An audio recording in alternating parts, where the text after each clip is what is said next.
할렐루야. 아멘. 예수 그리스도의 이름으로 하나님 말씀 증거하도록 하겠습니다. 다 함께 성경 말씀 누가복음 19장 1절에서 10절에 있는 말씀 보도록 하겠습니다. 누가복음 19장 1절에서 10절까지 있는 말씀입니다.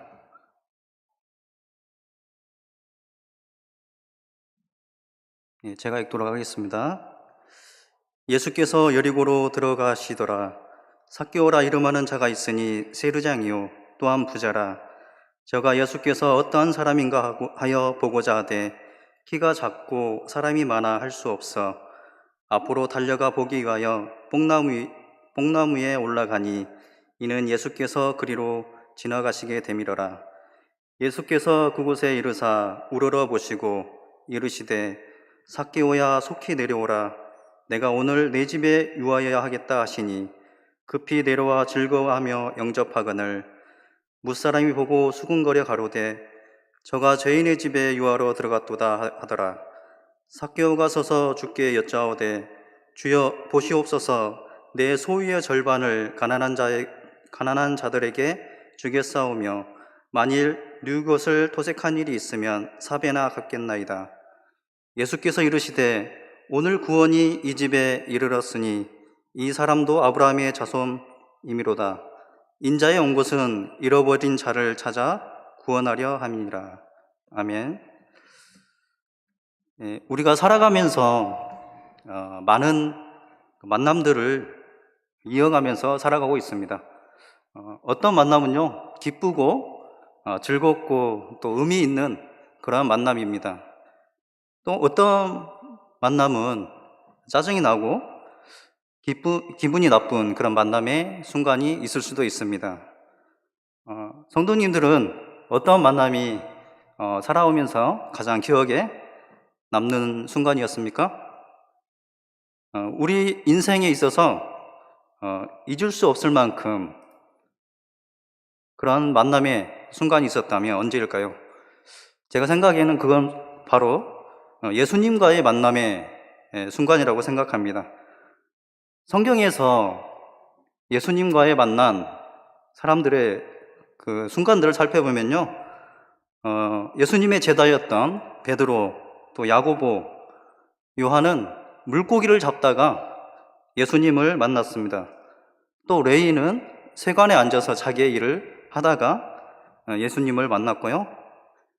또 수많은 병자들, 또 귀신 들린 자들, 이런 사람들은 거리에서 또 회당에서 예수님을 만났습니다. 또 사마리아의 수가성의 여인은 우물가에서 예수님을 만났죠.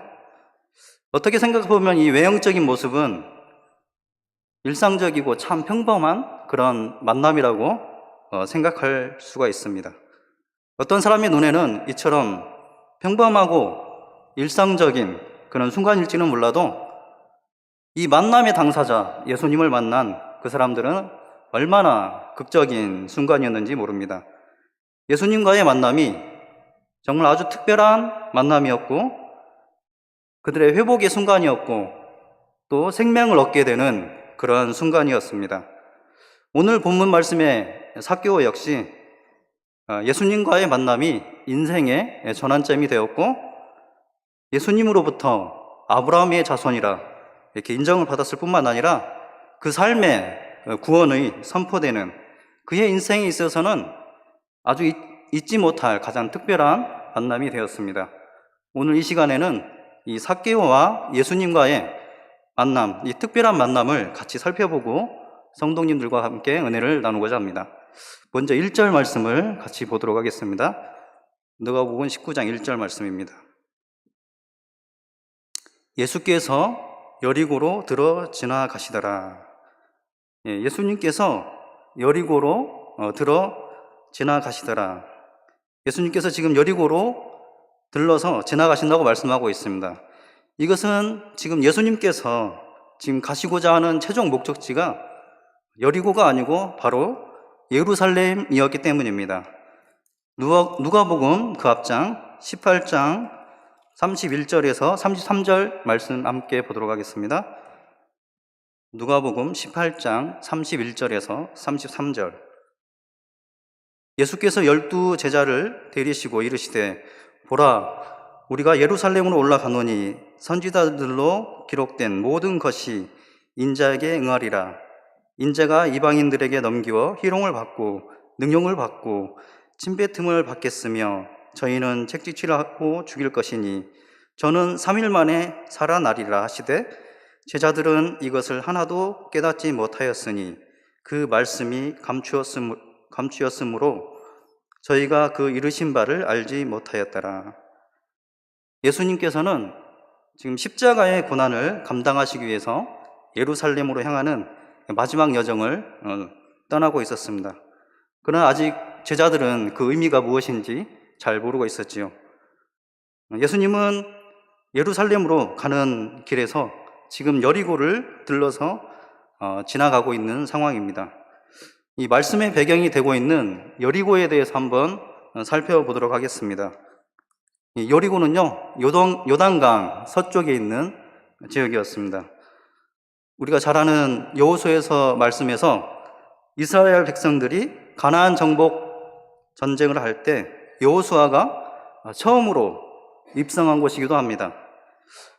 고고학자들에 의하면 이 여리고는 세계에서 가장 오래된 도시 가운데 하나이고 아주 살기가 좋았던 곳이라고 합니다. 주변 지역에는 물이 없었는데 이 여리고 지역에는 물이 아주 많아서 다른 지역보다 많아서 종려나무가 많았다고 합니다. 그래서 이 여리고성을 종려나무 성읍이라 이렇게 부르기도 했다고 합니다. 또 향유가 많이 생산되고 그 지역의 교역의 중심지로 많은 물자가 이송되고 또 많은 돈이 유통되는 곳으로 사람이 살기 아주 좋은 곳이었다고 합니다. 이런 여리고성에 이제 삭개오가 그 세리장으로 살고 있었습니다. 2절 말씀 보도록 하겠습니다. 19장 2절 말씀입니다. 삭개오라 이름하는 자가 있으니 세리장이요 또한 부자라. 삭개오는 세리장이었고 또 부자였습니다. 당시 유대 나라는 로마 정부의 지배를 받고 있었는데요. 이 세리들은 로마 정부를 대신해서 같은 유대 백성들의 세금을 거두어서 로마 정부의 세금을 바쳤던 그런 사람들이었습니다. 그런데 당시 세리들은 로마에 정해진 그런 세율보다도 훨씬 더 많은 세금들을 거두어들여서 자신들의 부를 축적하고 또 같은 민족들을 힘들게 하였던 그런 로마 정부의 앞잡이 역할을 하면서 자기 민족의 세금을 수탈해가는 그런 사람들이었습니다. 그래서 당시 사람들은 세리하면 저 죄인의 대망사처럼 생각했습니다. 그리고 이 여리고 지역이 아까 말씀드렸다시피 상업이 중심지고 많은 물자와 돈이 모이는 곳이었습니다. 이 삭개오는 이 아주 알짜배기 땅에서 이런 유력한 곳에서 그 세리의 장이었다는 것이죠. 오늘날 치면 아주 큰 대도시의 세무사장쯤 된 것입니다. 그러니 여기에서 삭개오는 세리장이라는 사회적 지위와 권세로서 많은 돈을 모을 수가 있었습니다. 그런데 삭개오라는 이름의 뜻은요, 의로운 자, 또 순결한 자, 청결한 자라고 합니다. 삭개오의 부모님께서 삭개오의 이름을 지었을 때 아마도 그 이름에 걸맞는 의로운 사람, 또 순결한 사람, 정결한 사람이 되라고 또 그런 삶을 살아가라고 기대하면서 이름을 지었을 것 같습니다. 그런데 지금 삭개오의 삶은 전혀 그렇지 못하고 있습니다. 사람들에게 죄인 취급을 당하고 동족들에게 불의한 방법으로 세금을 거두어서 로마 정부에 지금 세금을 바치고 있습니다. 삭개오는 남들보다 높은 사회적 지위와 또 부를, 또 권세를, 또 재산을 가지고 살았지만 다른 한편으로는 항상 이런 사회적 지위나 돈으로 채울 수 없는 마음의 공허함과 허전함, 아마 갈증이 있었습니다. 삭개오는 물질적으로 부자였으나 마음속으로는 가난한 사람이었습니다. 사람들은 삭개오를 세금을 착취하는 로마의 앞잡이, 또 죄인으로 취급하였습니다. 이런 삭교역에게 솔직하게 마음을 나눌 수 있는 친구가 과연 몇 명이나 있었을까요? 아마 그의 삶에 있어서 물질적으로 풍족한 삶을 살았을지는 모르지만 정신적으로 또 마음적으로 만족감과 평안함은 없었을 것입니다. 우리의 삶도 마찬가지입니다. 많은 사람들이 물질적인 것으로 만족을 얻으려 하고 그것을 잡으려고 치열하게 살아갑니다. 조금이라도 더 많은 것을 움켜쥐려 하고 나눌 줄 모르고 자신만을 위해서 살아갑니다. 그러면서도 정작 삶의 중요한 가치, 이런 것들은 놓치고 살아갑니다. 인생의 참 가치, 그리고 참 진리, 참 평안을 놓치고 산다는 것이죠. 전도서 5장 10절 말씀 보도록 하겠습니다. 전도서 5장 10절 말씀입니다.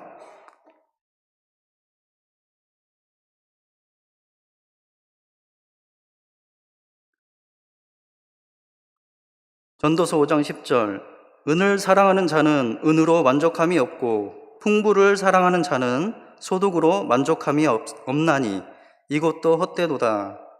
성경은 사람이 물질로는 만족할 수 없다고 분명하게 말씀하고 있습니다. 그런데 이런 삭개오에게 예수님에 대한 소문이 들려왔습니다. 예수님은 삭개오와 같은 죄인들과 친구가 되고 또 귀신들을 쫓아내고 중풍병자와 문둥병자를 고쳐내고 소경을 눈뜨게 하고 죽은 자를 살려내고 또 하나님의 올바른 진리를 전하는 분이다. 또 민족을 구원해 줄 메시아가 나타났다. 예수님에 대한 소문과 명성이 아주 자자하게 들렸습니다. 도대체 예수님은 어떤 분이신가? 어쩌면 삭개오의 입장에서는 예수님이 메시아라는 소문과 함께 죄인들의 친구가 되었다라는 소문에 귀가 솔깃했을지도 모릅니다. 그러면 나와 같은 죄인도 과연 친구가 될 수 있을 것인가? 삭개오는 예수님이 무척이나 보고 싶어졌습니다. 3절 말씀 보도록 하겠습니다. 3절 저가 예수께서 어떠한 사람인가 하여 보고자 하되 키가 작고 사람이 많아 할 수 없어. 삭개오는 예수님을 보고 싶었지만 그렇게 할 수가 없었습니다. 예수님께 대해서 궁금하고 만나보고 싶었지만 예수님을 만나러 가는 길에 장애물 2개가 있었습니다. 하나는 키가 작다는 거, 또 하나는 사람들이 많다는 거였습니다. 하나가 키가 작다는 것인데요. 예수님을 만나러 가는 길에는 이미 많은 사람들이 모여 있었습니다. 삭개오의 키가 얼마나 작았는지는 모르지만 사람들 때문에 예수님을 보고 싶어도 키가 작아서 예수님을 보지 못할 정도였다고 합니다. 키가 작다는 것이 예수님께 지금 나아가는데 장애가 되고 있습니다. 자신의 키가 작다고 생각하는 것, 어떻게 보면 자기 열등감에 사로잡혀 있는 모습입니다. 오늘날 우리 가운데도 이런 모습이 있습니다. 자기 열등감에 사로잡혀서 주님 앞에 나아가는데 장애가 되고 주님의 일을 하는데 방해가 되는 경우가 있습니다. 지금 현재의 나의 모습이 아주 부족하다고 생각해서 내가 다음에 꼭 성공하면 주님께 나가지 뭐. 나는 뭐 잘하는 것도 없고 알아주는 사람도 없고 나 같은 사람이 뭐 교회에서 뭘 할 수 있겠어? 사람들은 나에게 관심도 주지 않는 것 같고 소외된 것처럼 느껴져서 차라리 교회에 나가지 말자. 그런데 예수님께서는 우리의 있는 모습, 솔직한 모습 그대로 주님께 나오기를 원하신다는 사실입니다. 왜냐하면 완전하신 하나님 앞에 사람들은 누구나 부족한 존재이기 때문입니다.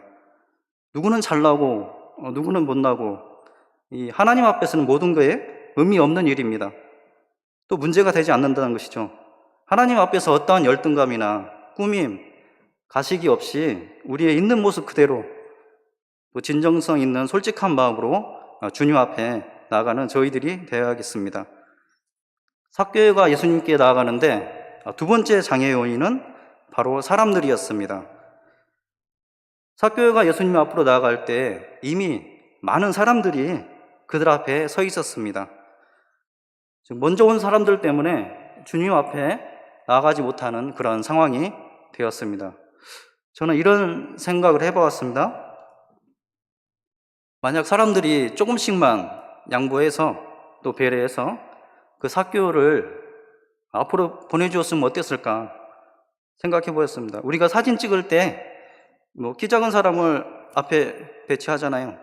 그러듯이 삭개오를 그들 앞에 보내준다고 해서 삭개오의 작은 키로 인해서 그들에게 방해가 될 정도는 아니었을 것이라 이런 생각이 들었습니다.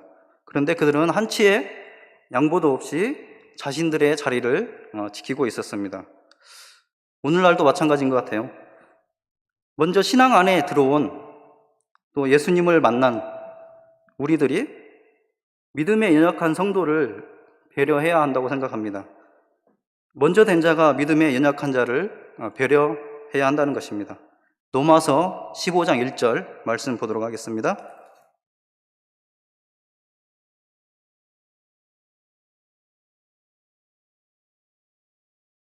로마서 15장 1절입니다. 우리 강한 자가 마땅히 연약한 자의 약점을 담당하고 자기를 기쁘게 하지 아니할 것이라. 믿음 안에 먼저 들어온 사람이 새로운 성도들이 믿음 안에 잘 성장하여 적응할 수 있도록 사랑과 관심을 가지고 배려해야 하는데 그렇지 못하고 그들을 정죄하고 그들에게 상처를 준다면 오히려 그것이 그들의 신앙에 장애물이 될 수 있다는 것입니다. 또한 사람 사이의 관계가 우리가 주님께 나아가는 것을 방해합니다. 교회에 나오지 못하는 많은 수의 성도님들이 사람들 사이에 상처를 받고 나오지 못하는 경우가 있습니다. 나의 사소한 말 한마디 또 나의 사소한 행동이 다른 사람에게 큰 상처가 될 수가 있습니다. 이처럼 주님 앞에 나아갈 때 사람들 사이의 관계가 방해가 될 수 있습니다.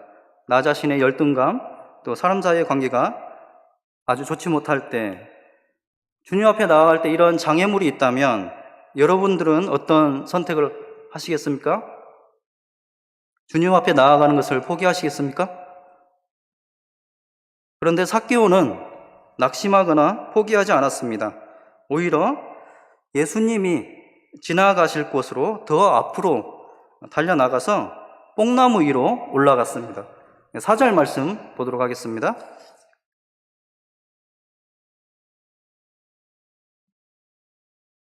(19장 4절) 앞으로 달려가 보기 위하여 뽕나무에 올라가니 이는 예수께서 그리로 지나가시게 됨이라라. 삭개오는 예수님을 보고 싶어하는 아주 간절한 마음이 있었기에 뽕나무까지 올라가게 되었습니다. 이것은 예수님을 만나기 위한 삭개오의 아주 적극적인 행동이었습니다. 작은 키에 삭개오가 뽕나무 위로 올라간다는 것은 어찌 보면 굉장히 우스꽝스러운 일일 수도 있습니다. 사람들이 비웃을 수도 있죠. 그런데 삭개오는 자신의 사회적 지위나 체면, 염치, 이 모든 것을 내려놓고 오직 예수님을 만나야겠다는 그런 심정으로 뽕나무 위로 올라가게 된 것입니다. 이렇게 간절한 마음으로 예수님을 찾는 자가 바로 예수님을 만날 수 있게 됩니다.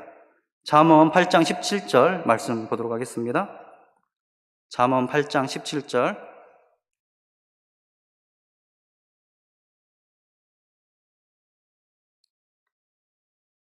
나를 사랑하는 자들이 나의 사랑을 입으며 나를 간절히 찾는 자가 나를 만날 것이니라.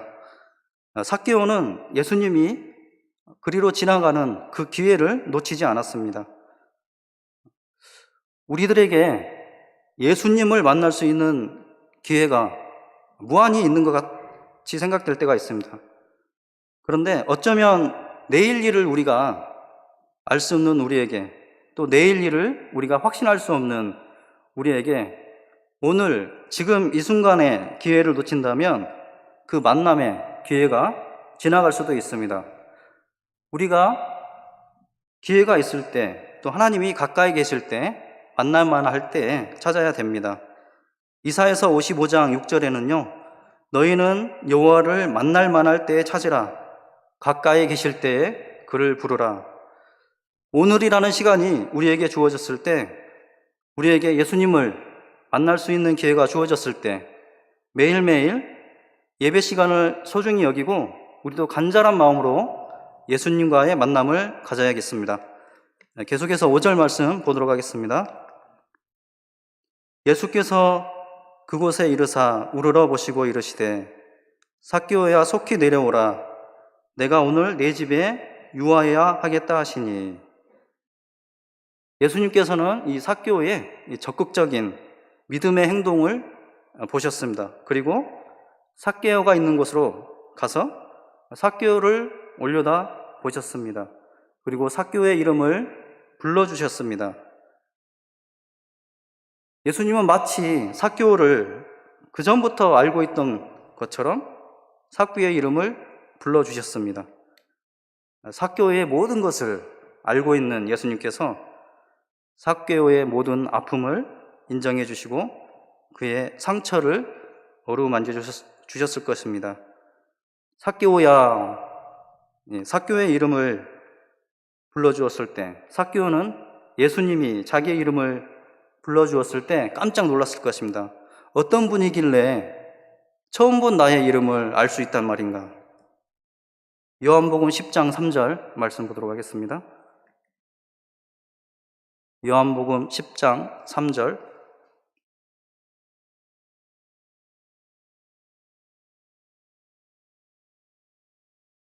문지기는 그를 위하여 문을 열고 양은 그의 음성을 듣나니 그가 자기 양의 이름을 각각 불러 인도하여 내느니라. 목자가 양의 이름을 알고 불러 인도하고 양이 목자의 음성을 알아듣고 따라가듯이 삭개오도 예수님의 부르심을 듣고 기쁨으로 뛰어내려와 즉시 예수님을 영접합니다. 그리고 자신의 지난날 잘못된 삶을 회개하게 됩니다. 6절에서 8절 말씀, 누가복음 19장 6절에서 8절 말씀 보도록 하겠습니다. 삭개오가 급히 내려와 즐거워하며 영접하거늘 무사람이 보고 수군거려 가로되 저가 죄인의 집에 유하러 들어갔도다 하더라. 삭개오가 서서 주께 여짜오되 주여 보시옵소서, 내 소유의 절반을 가난한 자들에게 주겠사오며 만일 네 것을 토색한 일이 있으면 4배나 갚겠나이다. 예수님이 삭개오의 집에 들어가셨을 때 많은 사람들이 수군수군 거렸습니다. 예수님께서 죄인의 집에 유하로 들어가셨다. 사람들은 삭개오를 죄인으로 평가를 했습니다. 마치 자신들은 의인인 것처럼 생각하고 다른 사람들의 잘못을 평가하면서 자신은 그렇게 살지 않는 것처럼 살아가고 있습니다. 하나님 앞에서 과연 누가 죄인이고 누가 의인입니까? 하나님 앞에서는 모두가 부족한 사람들이고 죄인입니다. 하나같이 다 죄인이고 부족한 사람들입니다. 예수님이 삭개오의 이름을 불러주고 삭개오의 마음을 알아주었을 때 삭개오는 예수님을 마음으로 영접하고 주님 앞에서 철저하게 회개의 삶을 살겠다고 이제 다짐하게 되었습니다. 그리고 자신의 재산을 절반이나 가난한 사람들에 주겠으며 만일 남의 것을 억지로 빼앗은 것이 있다면 4배나 갚겠다, 이렇게 고백을 하고 있습니다. 레위기서 6장 말씀을 보면요, 남의 것을 억지로 빼앗았을 때 갚아야 될 규례에 대해서 나옵니다. 제가 한번 읽어보도록 하겠습니다. 레위기서 6장 4절에서 5절 말씀입니다. 레위기서 6장 4절 5절. 이는 죄를 범하였고 죄가 있는 자니 그 빼앗은 것이나 늑봉한 것이나 맡은 것이나 얻은 유실물이나 무릇 그 거짓 맹세한 물건을 돌려보내되 곧 그 본물의 5분의 1을 더하여 돌려보낼 것이니 그 죄가 드러나는 날에 그 임자에게 줄 것이요 구약의 율법에 의하면 남의 것을 빼앗고 그 후에 돌려줄 때에는 5분의 1을 더하여 주라고 되어 있습니다. 그런데 삭개오는 지금 자신의 재산의 절반을 가난한 사람들에게 주겠으며 또 남의 것을 억지로 빼앗은 것이 있다면 4배나 갚겠다고 얘기하고 있습니다. 구약의 규례보다도 훨씬 더 많은 것을 지금 갚겠다고 말하고 있는 것이죠. 이것은 삭개오가 예수님을 영접하고 그리고 지난날의 잘못을 그만큼 철저히 회개하고 앞으로는 변화된 삶을 살겠다고 다짐하고 있는 것입니다. 누가복음 18장 18절에서 23절 이 앞장인데요. 삭개오의 이야기와 대비되는 이야기로 부자 관원의 이야기가 나옵니다. 한번 읽어보도록 하겠습니다. 누가복음 18장 18절에서 23절. 어떤 관원이 물어 가로되 선한 선생님이여 내가 무엇을 하여야 영생을 얻으리이까? 예수께서 이르시되 내가 어찌하여 나를 선하다 일컫느냐? 하나님 한 분 외에는 선한 이가 없느니라. 내가 계명을 안 하니 가늠하지 말라, 살인하지 말라, 도둑질하지 말라, 거짓 증거하지 말라, 내 부모를 공경하라 하였느니라. 여짜오되 이것은 내가 어려서부터 다 지켰었나이다. 예수께서 이 말을 들으시고 이르시되 네가 오히려 한 가지 부족한 것이 있으니 내게 있는 것을 다 팔아 가난한 자들에게 나눠주라. 그리하면 하늘에서 보화가 내게 있으리라. 그리고 와서 나를 쫓으라 하시니 그 사람이 큰 부자인 고로 이 말씀을 듣고 심히 근심하더라. 어떤 관원이 예수님께 어떻게 하여 영생을 얻으리이까? 예수님께 질문을 합니다. 예수님께서는 계명들을 다 지키라 이렇게 말하고 있는데 관원은 내가 어려서부터 이 계명들을 다 지켰다고 말하고 있습니다. 그때 예수님께서 오히려 네게 한 가지 부족한 게 있는데 네게 있는 것들을 다 팔아서 가난한 자들에게 나눠주고 예수님을 쫓으라고 말하고 있습니다. 그런데 그때 그 관원은 큰 부자였으므로 이 말씀을 듣고 근심하며 돌아갔습니다.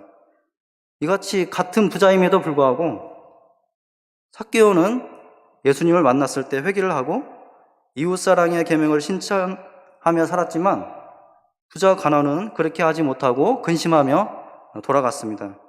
이처럼 참된 신앙인의 자세는 예수님을 영접하고 회개하고 난 다음에 더 나아가서 변화된 삶을 살아야 된다는 것이죠.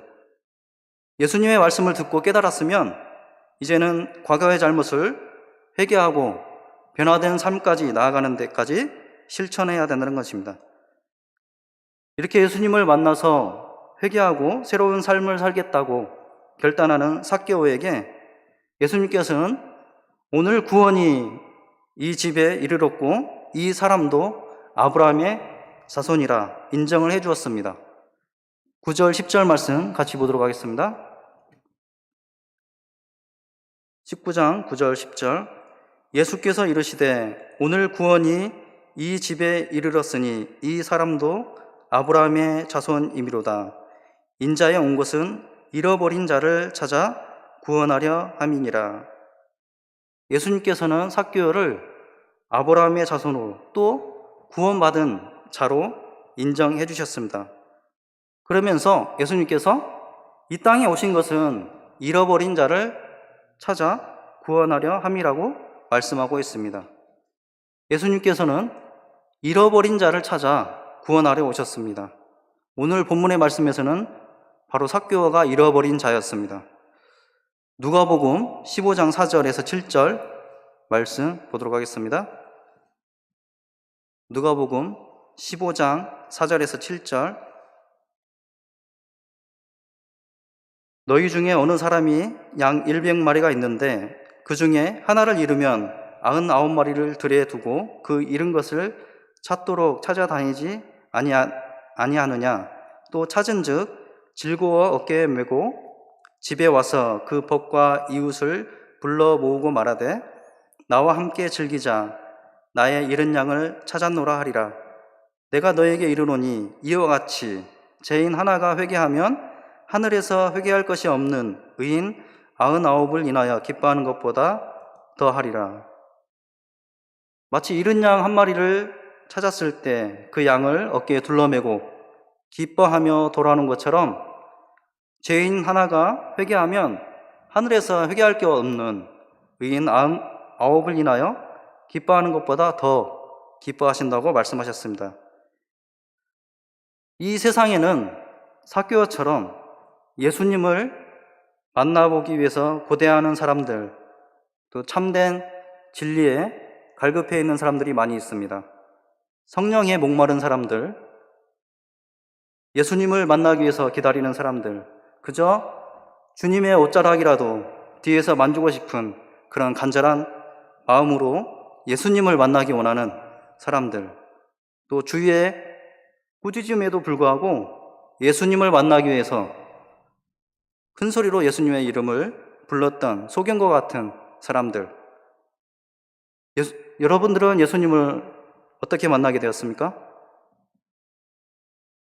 하나님이 우리를 불러주고 이 참된 진리 안에 우리를 이끌어 주신 것은 우연처럼 생각되지만 정말 기적과 같은 일입니다.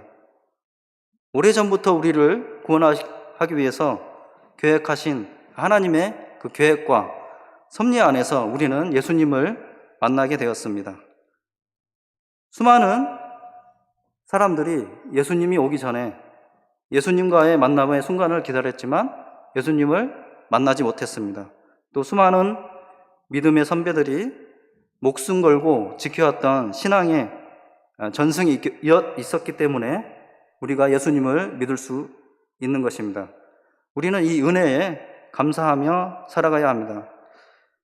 만약 우리가 예수님을 만나지 못했다면 어떤 삶을 살고 있었을까요? 만약 우리가 하나님을 믿을 수 없는 그런 환경에 태어났다면, 우리가 자유롭게 신앙을 가질 수 있는 곳에 태어나고 지금 이 자리에 앉아서 하나님의 말씀을 들을 수 있다는 것 자체가 얼마나 큰 은혜입니까? 그렇다면 우리는 얼마나 하나님의 그 은혜, 또 그 기대에 부응하면서 살고 있습니까? 우리의 모습을 한번 돌아봐야겠습니다. 세상에는 수많은 잃어버린 영혼들이 있습니다. 계시록 3장 20절 말씀 보도록 하겠습니다. 계시록 3장 20절입니다.